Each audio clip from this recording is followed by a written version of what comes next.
Olá, espero que todos estejam bem. Na aula de Educação Física de hoje, iremos falar sobre patinação artística no gelo. Como não é um tema comum nas aulas de Educação Física e não é comum que falamos sobre isso no Brasil, devido a não termos neve no nosso país, apenas na região sul, raras vezes, eu resolvi gravar um vídeo para explicar melhor. Assista o vídeo até o final para entender. Como eu sempre digo para vocês, para ser um esporte, tem que ser organizado por uma confederação. No caso da patinação artística no gelo, aqui no Brasil é a Confederação Brasileira de Desportos no Gelo. Apesar de ser raro gelo no Brasil, a patinação artística no gelo é disputada em praticamente todos os continentes, incluindo o Brasil. Rússia, Estados Unidos e países europeus como a Alemanha são algumas das nações que se destacam no cenário internacional. Como vocês puderam perceber nos países citados, eles são países que nevam com mais facilidade do que o Brasil. Isso talvez explica por que eles têm tanto sucesso na modalidade. Dicionário da patinação artística no gelo. Composição é o nome dado aos elementos artísticos da apresentação, como música, figurino, coreografia. Dança no gelo é uma das modalidades da patinação artística no gelo, composta por um casal que executa elementos da dança em suas apresentações. É a modalidade mais artística do esporte. Os saltos são elementos obrigatórios das apresentações. São 6 tipos de saltos: salchow, axel, lutz, loop, toe, loop e flip.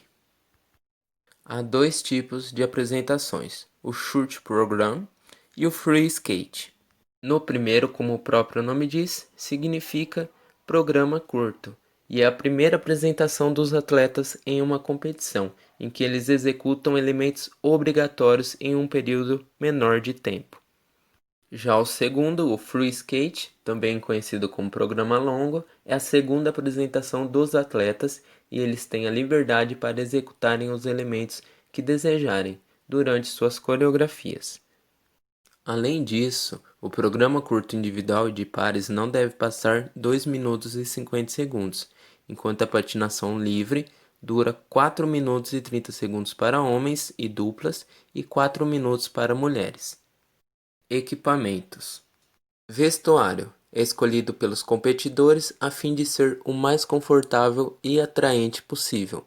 Precisa reter o calor corporal e ter secagem rápida. Para as mulheres, a saia precisa cobrir a cintura e a parte superior da coxa. Botas são feitas em couro e outros componentes, como fibra de carbono. Devem ser rígidas para dar suporte aos tornozelos. Por fim, temos as lâminas, feitas de metal. Elas são divididas em 2 tipos de lâminas: a lâmina para dança no gelo e a lâmina para provas individuais e de pares. A pista deve medir 30 metros de largura por 60 metros de comprimento. Os eventos são divididos em individual, pares e dança no gelo. Na individual, pode ser masculina ou feminina. Possui um programa de patinação curto, com 7 movimentos obrigatórios e outro livre. Ambos devem conter um equilíbrio de saltos, piruetas e passos, sendo que a perfeição e plasticidade destes movimentos irão compor a nota final dos participantes.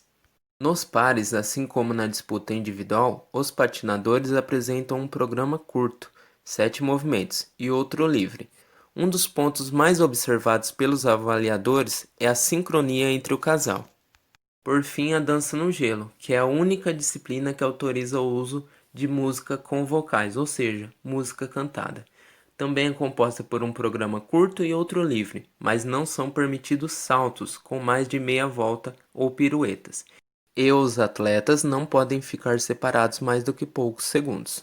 Os árbitros avaliam o nível de dificuldade de trabalho de pés, o entrosamento e a harmonia.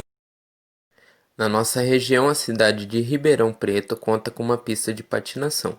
Não sei dizer se é o ano todo ou apenas no Natal. Apesar de não ter as mesmas medidas da patinação artística no gelo, ela é uma atração na cidade de Ribeirão Preto e região, já que não temos neve nesta região do Brasil.